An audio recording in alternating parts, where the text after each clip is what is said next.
जय हिंद। मैं आप लोग को बीच फिर से पधार चुका हूं। आशा करते होंगे आप लोग बहुत स्वस्थ होंगे और बहुत अच्छे और बहुत बहुत स्वस्थ होंगे। चलिए, मैं आप लोग के बीच फिर NCERT chapter number 2 6th class का एनसीईआरटी लेके चलाया हूं और आज मैं आप लोग को एमसीक्यू क्वेश्चन करवाने वाला हूं, सारा ऑब्जेक्टिव कराने वाला हूं। जो मैं इससे पहले थ्योरी पढ़ चुका हूं, आज मैं उसका ऑब्जेक्टिव देखेंगे दोस्तों। चलिए, मेरा यूट्यूब चैनल है ज्ञान पावर पॉइंट, आप लोगों को पता ही है। लाइक और सब्सक्राइब और शेयर करें, ठीक है बाबू। चलिए,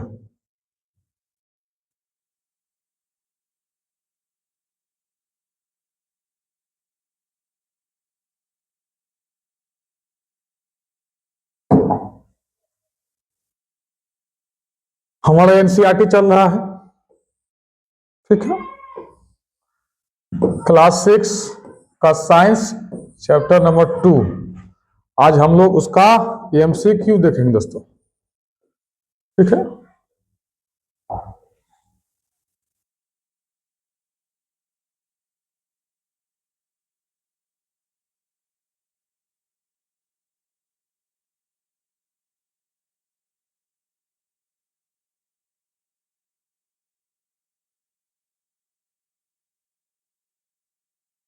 हम लोग तो इसका थ्योरी पढ़ चुके हैं।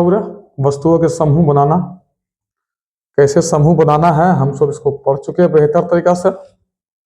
और आप लोग नोट्स को टेलीग्राम में जुड़ करके आप लोग लेने का कष्ट करें, ठीक है।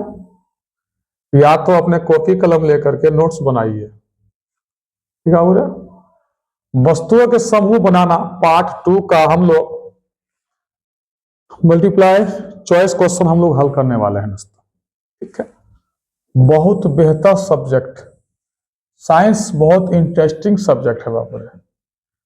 हम लोग बहुत बारीकी से, बहुत बेहतर तरीका से पढ़ने काम करेंगे। चलिए, हम सब साथ होते हैं, क्वेश्चन से स्टार्ट करते, प्रारंभ करते हैं, ठीक है दोस्तों। गणेश जी का नाम लेना भी जरूरी है जीवन में। जीवन जी रहे हैं तो काफी सारा चीज जरूरी है बाबू। चलिए देखिए, किसी वस्तु के समूह को बनाने के लिए, किसी वस्तु के समूह को बनाने के लिए, देखो दोस्तों, किसी वस्तु के समूह को बनाने के लिए हम सामग्री का चयन कैसे करते हैं? कैसे करते हैं? इसके गुणों के आधार पर, या इसके रंगों के आधार पर, या इसके आकार के आधार पर, या इनमें से कोई नहीं? बताइए। देखिए, अगर कहा जाए इसका राइट आंसर, तो इसके रंगों के आधार पर होगा दोस्तों। क्या होगा? इसके रंगों के आधार पर, ठीक है। गुण भी हो सकता है, अगर यहाँ ऑप्शन में दिया होता इनमें से सभी, तो हम लोग मार सकते थे, ठीक है ना। लेकिन सबसे बेस्ट क्या होगा, इसके रंगों के आधार पर हम लोग क्वेश्चन को आंसर टिक करेंगे दोस्तों, ठीक है। आशा करते हैं आप लोग समझ चुके होंगे। चलिए, क्वेश्चन नंबर 2। वे धातु जिनमें चमक होती है, जिनमें चमक होती है, उसे क्या कहते हैं बाबू रे? वो धातु हम लोग बता दिए थे, जो चमकेगा, चकाचक होगा, उसको धातु कहेंगे। और जो ना चमकेगा तो क्या बोलेंगे दोस्तों? देखिए, वे धातु जिनमें चमक होती है कहलाती है, क्या कहलाती है बाबू रे? बिना चमक वाले पदार्थ, या चमकदार पदार्थ, या खुरदरे, या इनमें से कोई नहीं। इसको तो कहानी खत्म है। खुरदरे तो होगा नहीं, बिना चमक वाले पदार्थ तो होगा ही नहीं, क्योंकि आप बोल रहा हूं ये धातु जिनमें चमक होती हो। जिसमें चमक होगा तो ये भी नहीं होगा, ये भी नहीं होगा, ये भी नहीं होगा, तो ये तो 100% होगा, चमकदार होगा दोस्तों। क्या होगा? चमकदार होगा। क्लियर है? चलिए, क्वेश्चन नंबर 3। सब बेहतर सब क्वेश्चन आप लोग के बीच लेके आया है एनसीईआरटी से। आप हम सब मिल करके इतना बेहतरीन तरीका से तैयारी करेंगे ताकि आप लोग के जॉब के लिए, या कोई टीचर बनना चाहते हैं, या प्राइवेट टीचर हो या सरकारी टीचर हो, उनके लिए एनसीईआरटी बहुत जरूरी है। अगर आप एनसीईआरटी अगर एक बार पढ़ लेते हैं तो आपको आसानी से टीचर बनने के लिए बीपीएससी एग्जाम क्वालिफाई कर सकते हैं। तो आशा करते होंगे आप लोग समझ चुके होंगे। चलिए देखिए 3 नंबर क्वेश्चन हुआ नहीं हुआ। देखिए लकड़ी और पत्थर पदार्थ है, लकड़ी और पत्थर पदार्थ है, तो कैसी पदार्थ है? लकड़ी और पत्थर चमकदार है या गैर चमकदार है या चिकना है या इनमें से कोई नहीं है? कौन है बुरे? क्या होगा इसका आंसर? देखिए आप लोग, चमकदार होगा कि गैर चमकदार होगा कि चिकना होगा, इनमें से कोई नहीं होगा। आप देखिए जब लकड़ी और पत्थर है, आप जानते हैं पत्थर कैसा होता है? कोई चमकता है? कोई नहीं चमकता है। तो पत्थर कहानी खत्म में, चमकता ही नहीं है। लकड़ी कोई चमकेगा ही नहीं, ये भी नहीं होगा, ये भी नहीं होगा, ये भी नहीं होगा बाबू, गैर चमकदार होगा क्योंकि उसमें चमक है ही नहीं है। उसमें चमक बाबू रे है ही नहीं है। क्लियर है? चलिए अगला देखते हैं 4 नंबर क्वेश्चन। ठीक है, तारे के, क्या बाबू रे? तार के ताजे कटे भाग पर हमें चमक दिखाई देती है। तार के ताजे कटे भाग पर हमें चमक दिखाई देती है, तो कैसा दिखाई देता? सतह पर या लंबाई में या दोनों में या इनमें से कोई नहीं दोस्तों। क्या बोले? इनमें से कोई नहीं। तो क्या मारेंगे इसको? सतह पर।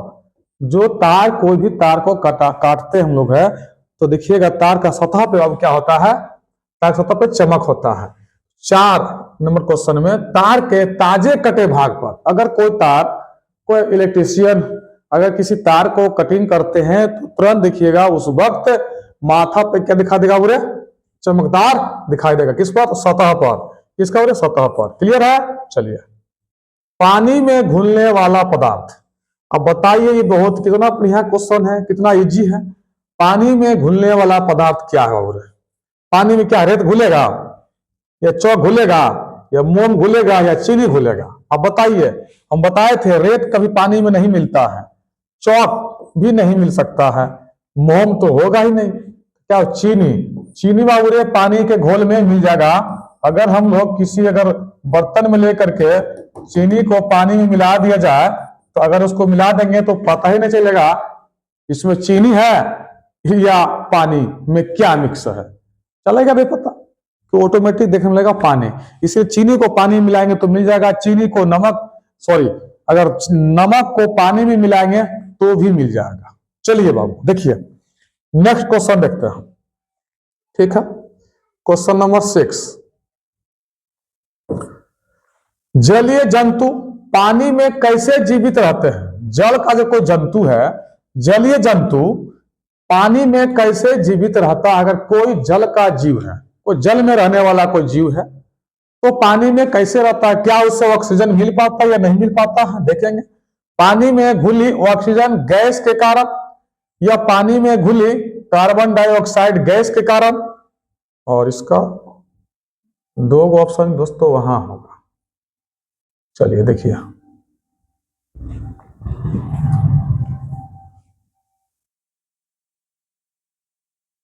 इनमें बहुत गर्मी महसूस होती है और इसमें से क्या हो रहा है? इनमें से कोई नहीं। तो अब बताएंगे क्या होगा इसका आंसर? आप लोग को पहले से पता है, हम देख लेंगे। इसका आंसर इधर ही था दोस्तों। ठीक है, 6 नंबर में क्या है? जलीय जंतु पानी में कैसे जीवित रहता है? तो हम बताए थे पानी में बाबूरे ऑक्सीजन मिला हुआ होता है, तभी जाके जीव जंतु जिंदा रह पाता है। पानी में घुली ऑक्सीजन में गैस के कारण ऑक्सीजन अगर पानी में नहीं रहेगा तो कोई भी पानी जलीय जीव जीवित नहीं रहेगा। ठीक है बाबू, आशा करते होंगे आप लोग समझते चलते होंगे और कॉपी पेन उठा करके नोट्स बनाते चलिए प्रैक्टिस के लिए दोस्तों। ठीक है, इस सारा एनसीईआरटी बुक से ही मैं क्वेश्चन लेके आया हूं ताकि आप लोगों को पढ़ने में बहुत आसान कर दूं। चलिए नेक्स्ट क्वेश्चन हम देखते हैं।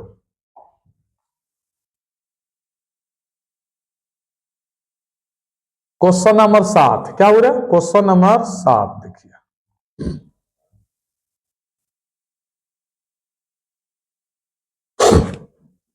सात क्या कहता है देखेंगे। एक वस्तु जो पानी में तैरती है वह है।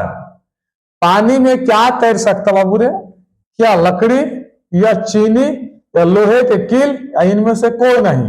ये कितना इजी है, आप लोग हमें लगता है मार दिए होंगे बाबू। एक वस्तु जो पानी में तैर सकता है क्या बोले? लकड़ी है। क्या बोले? लकड़ी है। लकड़ी पानी में तैर सकता है। अगर पत्थर को और क्या चीनी को लोहे को अगर पानी में डालेंगे तो लोहा क्या होगा? डूब जाएगा और चीनी पानी में घुल जाएगा। ठीक है बोले? चलिए नेक्स्ट क्वेश्चन देखते हैं। इसका आंसर क्या होगा? लकड़ी है। एक वस्तु जो पानी में डूब जाती है, एक वस्तु जो पानी में डूब जाती है तो कौन सी वस्तु है बाबू रे? क्या मोम है? क्रिस्टल? कोई तेल? इनमें से कोई नहीं। बताइए 8 नंबर का आंसर क्या होगा दोस्तों? पानी में कौन सी ऐसी चीज डूब जाएगा? देखिए तो क्रिस्टल डूब जाएगा दोस्तों। क्या? क्रिस्टल डूब जाएगा। क्लियर है? चलिए नेक्स्ट देखते हैं 9 नंबर। एक तरल जो पानी में अच्छी तरह मिल जाता है। एक तरल जो पानी में अच्छी तरह मिल जाता है वह है। क्या है जो पानी में अच्छी तरह से मिल जाए? सिरका या तेल या ग्लिसरीन या इनमें से कोई नहीं। बताइए बाबू क्या होगा? इसका आंसर बोलेंगे? आप लोग को पता ही होगा। हमको लगता है सारा आप लोग जो है इसको आसानी से मार दीजिएगा। 9 नंबर का राइट आंसर होगा सिरका। एक तरल जो पानी में अच्छी तरह से मिल जाता है वह सिरका है। तेल दोस्तों पानी में देंगे तो ऊपर धंसने लगेगा, ये जो है पता ही चल जाएगा। ठीक है, चलिए नेक्स्ट देखिए। एक तरल जो पानी में अच्छी तरह से नहीं मिल पाती है वह है, बताइए 10 नंबर क्वेश्चन। एक तरल जो पानी में अच्छी तरह से नहीं मिल पाता है वह है। क्या नहीं मिल पाता? तो क्या नींबू का रस मिल जाएगा, सिरका क्या मिल जाएगा, ग्लिसरीन का मिल जाएगा, ये सभी। अब बताइए 10 नंबर का आंसर क्या होगा? आप लोग भी अपना आंसर क्या कीजिए। ठीक है, चलिए देखिए इसका राइट आंसर बाबू हो जाएगा ग्लिसरीन। क्या बोले? ग्लिसरीन। क्लियर है? चलिए नेक्स्ट देखिए 11 नंबर। वे पदार्थ जो पानी में घुल जाते हैं, वे पदार्थ जो पानी में घुल जाते हैं क्या कहलाता है? बताइए, घुलनशील या अघुलनशील या परिवर्तनीय या अमिश्रणीय? ठीक है, आप बताइए चारों में कौन सा ऑप्शन सही है? चारों में ऑप्शन बताएंगे बाबू, सोच सोच के मारते रहिए। ठीक है, तो इसमें वाले घुलनशील पदार्थ क्या बोले? घुलनशील। वे पदार्थ जो पानी में घुल जाते हैं क्या कहलाता है? तो घुलनशील पदार्थ कहलाता है। क्या कहलाता है? घुलनशील पदार्थ कहलाता है। ठीक है बोले? चलिए नेक्स्ट देखते हैं 12 नंबर क्वेश्चन। वे पदार्थ जो पानी में नहीं घुलते हैं, वे पदार्थ जो पानी में नहीं घुलते हैं क्या कहलाता है बाबू रे? घुलनशील तो घुल जाएगा, और घुलनशील और मिश्रणीय या पारदर्शी। आप लोग आसानी से मान सकते हैं अघुलनशील बाबू रे। क्या बोले? अघुलनशील, क्योंकि जब साफ साफ तो खुद ही क्वेश्चन कह दे रहा है कौन सा घुलनशील है कौन सा घुलनशील नहीं है। वे पदार्थ जो पानी में नहीं घुलते हैं क्या कहलाता है बाबू? तो घुलनशील कहलाता है। क्या कहलाता है? घुलनशील कहलाता है। नेक्स्ट देखेंगे। वे पदार्थ जिन्हें दबाना कठिन होता है, वे पदार्थ जिन्हें दबाना कठिन होता है तो क्या कहलाता है? बहुत कितना बेहतर सब क्वेश्चन लेकर आए दोस्तों, कितना इजी सवाल है। क्या कठोर या नरम या चमक? इनमें से कोई नहीं, तो क्या मारेंगे? कठोर। दबाना तो यही मुश्किल होता है दोस्तों, क्या दबाना यही मुश्किल होता है। तो क्वेश्चन में साफ साफ कह दिया जा रहा है जिन्हें दबाना कठिन होता है तो क्या कहते हैं? तो कठोर कहते हैं। आशा करते होंगे आप लोग बेहतर तरीका से आप लोग क्वेश्चन को देखते चल रहे होंगे। चलिए नेक्स्ट देखते हैं बाबू 14 नंबर। जिन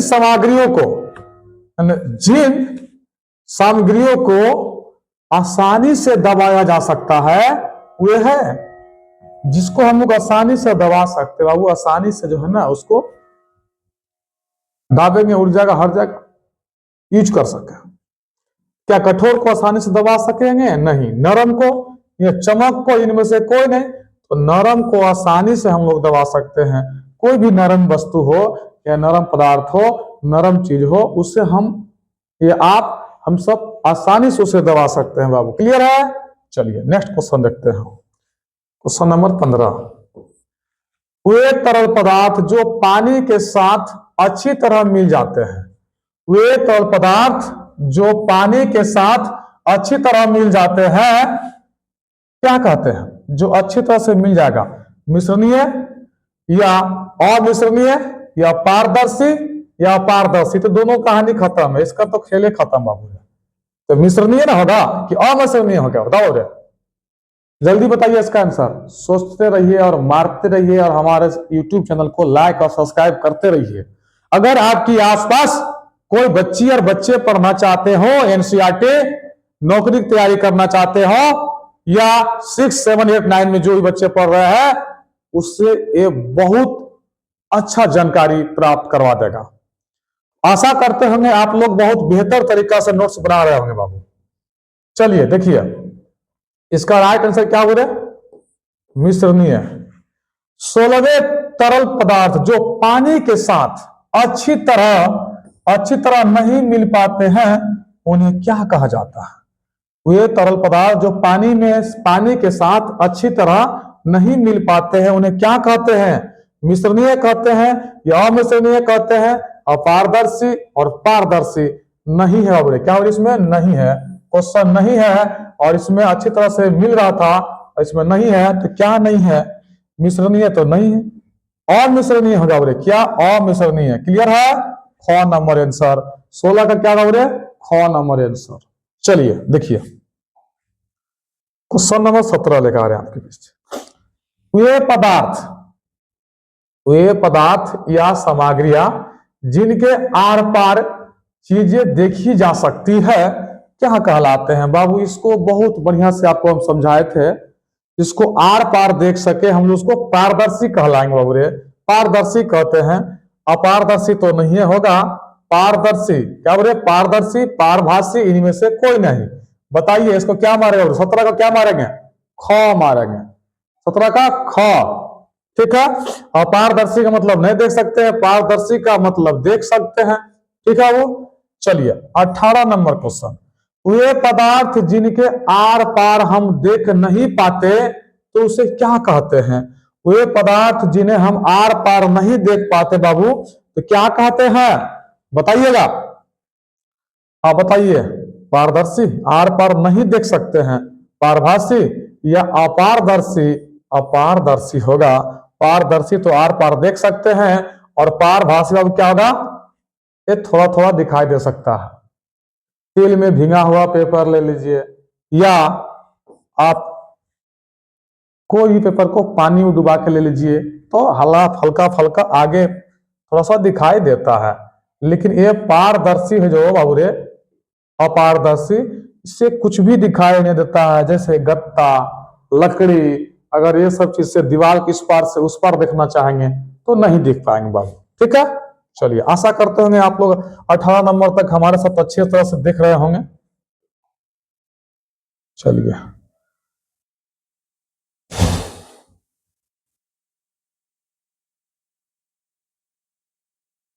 19 नंबर देखेंगे। वे पदार्थ जिन पर वस्तु केवल आंशिक रूप से दिखाई देती है, क्या कहलाता है? आंशिक रूप से दिखाई देने वाले पदार्थ बताइए। आंशिक रूप से दिखाई देते हैं वे पदार्थ जिन पर वस्तुएं केवल आंशिक रूप से दिखाई देती है उरे, दिखाई देती है। तो बताइए 19 नंबर का आंसर क्या होगा उरे? इसका आंसर पारभासी, पारदर्शी, अपारदर्शी, इनमें से कोई नहीं। इसका हो जाएगा उरे पारभासी हो जाएगा। क्या होगा बराबर? पारभासी वे पदार्थ जिन पर वस्तुएं केवल आंशिक रूप से यानी कि पूरा पूरा साफ नहीं दिख सके, हम उसे पारभासी कहते हैं। ये पूरा पूरा साफ नहीं दिखाई देता है दोस्तों, ठीक है, पूरा पूरा साफ नहीं देख पाएंगे, इसीलिए इसको हम लोग क्या बोलेंगे? पारभासी। जैसे किसी पेज में कोई भी एक कागज का टुकड़ा ले लीजिए, उसे तेल में डुबा करके अगर ऐसे करके देखेंगे तो आर पार दिखाई देगा, मगर हल्का देगा, मगर हल्का देगा, ठीक है। चलिए हमारे प्यारे बच्चे देखिए, 20वें पदार्थ, 20 नंबर क्वेश्चन, सॉरी 20 नंबर, वे पदार्थ जो अपने माध्यम से उष्मा के स्थानांतरण की अनुमति देते हैं तो क्या कहलाती है? वे पदार्थ जो अपने माध्यम से उष्मा के स्थानांतरण की अनुमति देती है तो उसे क्या कहते बाबू रे? उष्मा के, इसको थोड़ा ऊपर कर लेते हैं, उष्मा के सुचालक या उष्मा के अचालक या पारभासी या पारदर्शी, इसका अगर आंसर बाबू रे राइट बाबू रे उष्मा के सुचालक, उष्मा के सुचालक बाबू रे। वे पदार्थ जो अपने माध्यम से उष्मा के स्थानांतरण की अनुमति देते हैं कहलाते हैं उष्मा के सुचालक। सुचालक, सुचालक जिसमें होगा उसमें चलेगा। 21 नंबर देखते हैं, वे पदार्थ जो अपने अंदर से, वे पदार्थ जो अपने अंदर से उष्मा को गुजरने नहीं देते क्या कहलाता है? उष्मा के सुचालक, उष्मा के कुचालक या पारभासी या अपारदर्शी, क्या कहेंगे बोले? बताएंगे। इसका हो जाएगा राइट आंसर उष्मा के कुचालक। तो सुचालक में करंट आ सकता है लेकिन इसमें कोई करंट नहीं आएगा, ठीक है बाबू, इसीलिए उष्मा के कुचालक राइट आंसर। पारभासी तो बताइए आपको, पारभासी का मतलब आर पार साफ साफ नहीं दिखाई देने वाला, अपारदर्शी का मतलब होता नहीं दिखाई देने वाला, ठीक है बुरा। चलिए 22 नंबर के क्वेश्चन देखते हैं।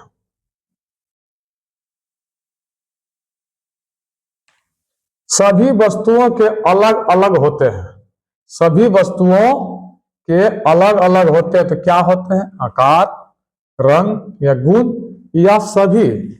सभी हो जाएगा, क्या होगा? सभी हो जाएगा। आकार भी सबका अलग होता है, रंग भी तो अलग होता है, गुण भी तो अलग होता है, ठीक है दोस्तों, तो ये सभी आंसर हो जाएगा। क्या होगा बोले? सभी। आकार का मतलब छोटा या बड़ा, क्या हो रहा? छोटा बड़ा। रंग का मतलब काला या लाल। गुण का मतलब कैसा गुण है आपका, गुण कैसा है?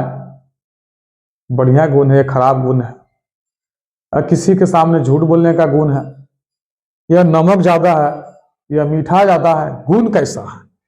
यह गुण को देखा जाता है, ठीक है।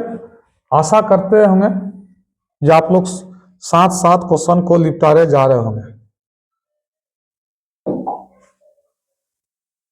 चलिए 23 नंबर क्वेश्चन निपटा दी, नहीं 23 नंबर हो गया, 22 हो गया। एक वस्तु जिसका आकार गोल है, एक वस्तु जिसका आकार गोल है तो क्या है? फुटबॉल, लकड़ी, कागज, इनमें से कोई नहीं। तो आप लोग को तो पता है बाबू, फुटबॉल गोल होता है, फुटबॉल गोल होता है, क्लियर है बुरा। चलिए नेक्स्ट क्वेश्चन देते हैं, 14 नंबर, 24 नंबर, सॉरी 24। एक तैलीय पतली कागज की शीट होगी, कैसी होगी? पारदर्शी नहीं होगा, पारभासी, अपारदर्शी भी नहीं होगा, भविष्यवाणी नहीं की जा सकती है, गलत है, पारभासी होगा। क्या होगा बोले? पारभासी। 24 का आंसर क्या हो रहा है? पारभासी, क्लियर है। चलिए नेक्स्ट देखते हैं। सामग्री को समूह में क्रमबद्ध करने का उद्देश्य है, सामग्री को समूह में क्रमबद्ध करने का उद्देश्य है। क्या उद्देश्य है? उनके गुणों का अध्ययन करना या सुविधा या दोनों यह असुविधा, ये तो कहानी खत्म हो जाएगा। इसका क्या बोला, कहानी खत्म हो जाएगा। तो आप इसका आंसर बताइए दोस्तों, क्या हो जाएगा। ठीक है, और सोचते रहिए, समझते रहिए, पढ़ते रहिए, गुनगुनाते रहिए, एंजॉय करते रहिए दोस्तों।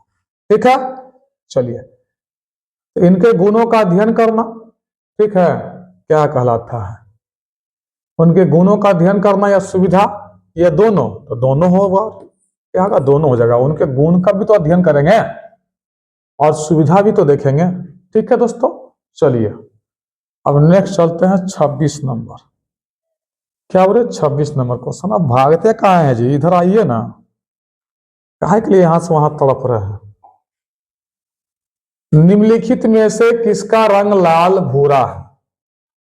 निम्नलिखित में से किसका रंग लाल और भूरा है।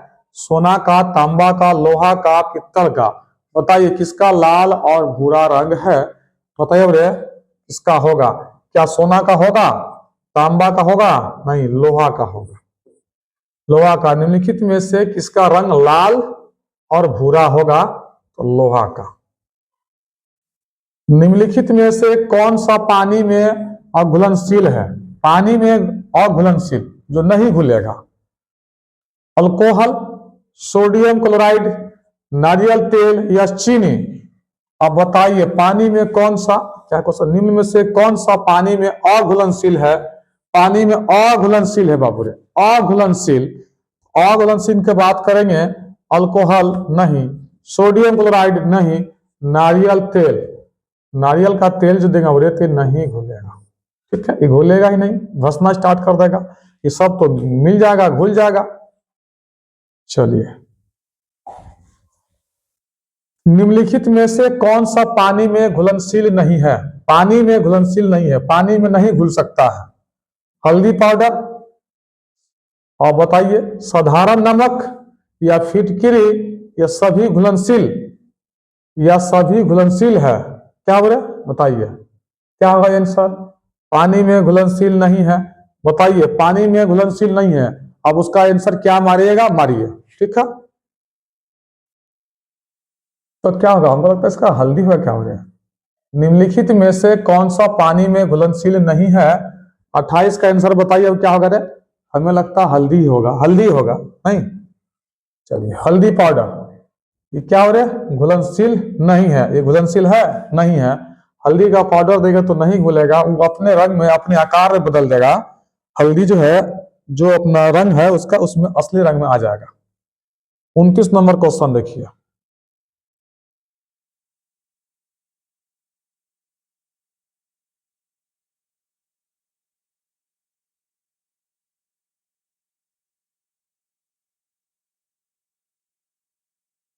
हाँ,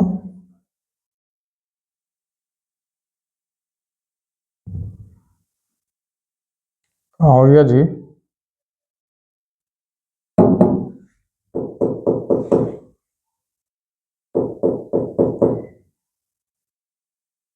काम काहे नहीं कर रहा है।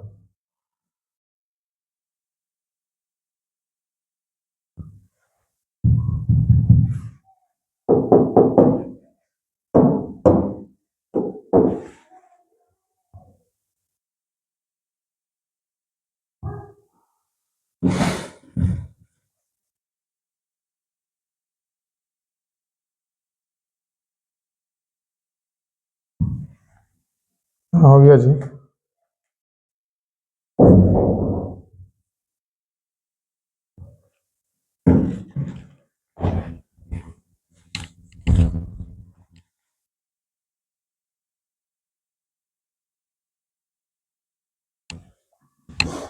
देखिए 28 का तो हो गया आंसर, हल्दी पाउडर। ठीक है, 29 नंबर देखिए।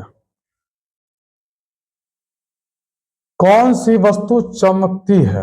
कौन सी वस्तु चमकती है। क्या दोस्तों, देखिए प्लास्टिक का खिलौना, या सूती का शर्ट, और स्टील का चम्मच, या पत्थर का टुकड़ा। इसका राइट आंसर स्टील का चम्मच। ये तो चमकता है दोस्तों, अपने आप चमकता है, दूर से ही दिखाई देता है बाबू ने। क्या करता है, दूर से ही दिखाई देगा। क्लियर है, चलिए नेक्स्ट देखिए। अब हमें लगता है क्वेश्चन तो खत्म हो गया।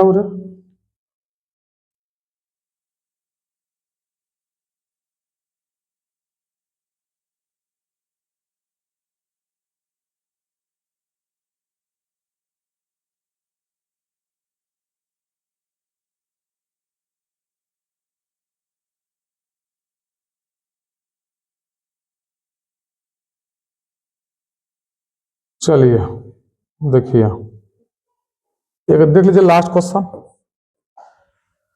निम्नलिखित में से अपारदर्शी वस्तु का चयन करें। अपारदर्शी थे कोयला, वायु, कांच या पानी। इसमें हम लोग आर पार देख सकते हैं, बताइए।